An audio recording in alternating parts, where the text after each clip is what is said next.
Hopefully you can keep it clean. How we doing, guys? I'm going to tell you a story about my senior year in college. Now, my senior year in college, I lived with two of my friends at the time. They were female. They're still female. They're just not living with me anymore.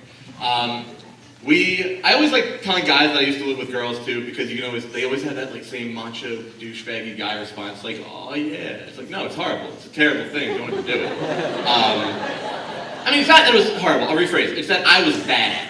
I never lived with women before. I grew up with my dad and my brother. There are rules to living with women. Rules that I didn't know, no one told me. I didn't get a pamphlet or a brochure or a code of conduct. Rules I eventually broke and got yelled at for. A good example of which is my roommates were attractive women. Now, they were in college. They came home with gentlemen callers sometimes. We're all adults. We know what they did. And when they came, gentlemen caller. When they came back, the next morning I was in the living room playing video games, eating cereal, and this guy comes down the stairs doing what I guess is the male equivalent of the walk of shame. I don't know what to call it. It was weird. But it was like seeing a rainbow at night. It's like something's not quite right about this. But I like the way it looks. And he's trying to form words. He's hungover. I'm sure he's sore and tired. And he's looking at me. He's like, you know where I can get a cab or that's the new Call of Duty? And I'm like, yeah, man, grab the sticks. So I threw him a controller. We started playing video games. Now apparently, this is a faux pas on my part. Again, no one told me. I don't have a pamphlet. But she comes down, immediately goes back upstairs, sends me a very angry text, all caps, saying, get him out. So I did, which was unfair, by the way, because she had her fun with him. My turn, right? No. Just listen. I feel like you guys made that comment weird. All right?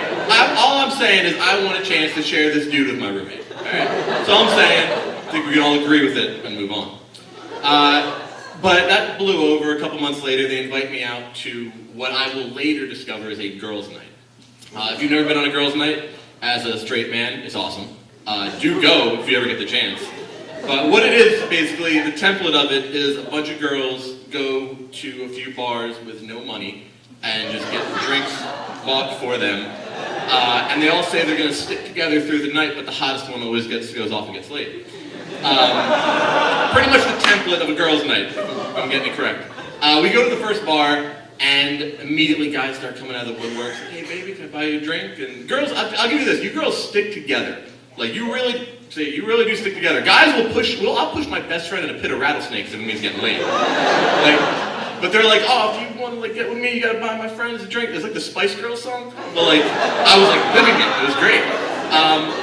But when they came back with the drinks, though, it became very obvious I was there. Before, I think they thought, hey, that weird short-bearded dude is standing near the group of girls. Now it's like, oh, he's with them. Because they come back with the drinks, and they're like, all right, ladies, we got 2 margaritas, we got a Cosmopolitan, 1 martini, and which one of you ladies had the Miller Lite? So I'm drinking my Cosmo, and listen, I don't need the judgment. All right, let's throw it down in the judgment. And then, once we get our drinks, the guys start throwing some bows, trying to, box me out like we're in a pickup game at Rutgers Park.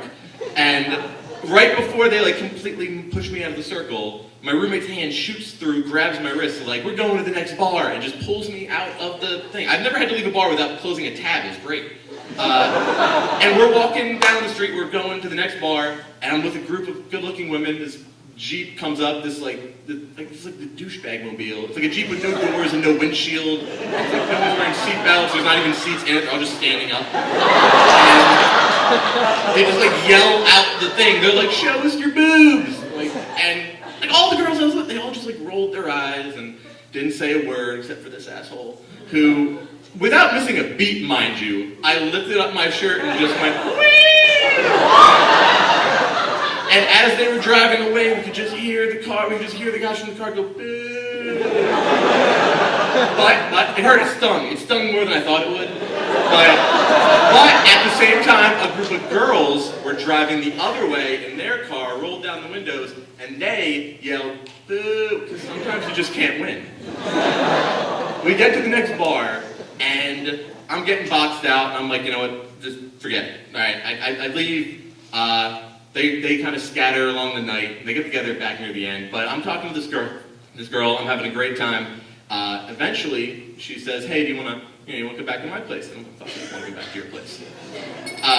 My roommate's pulling on my shoulder like little kids, like, "We said we were going to stick together." I was like, "No, screw you. I'll push you into rattlesnakes." Like, don't you understand? That's how it works.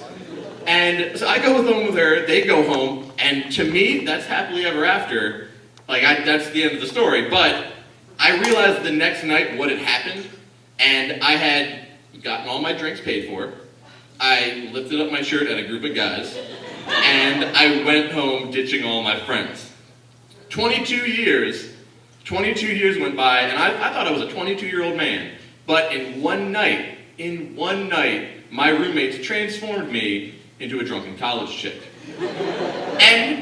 And I was the hottest one. Thanks a lot, roomies.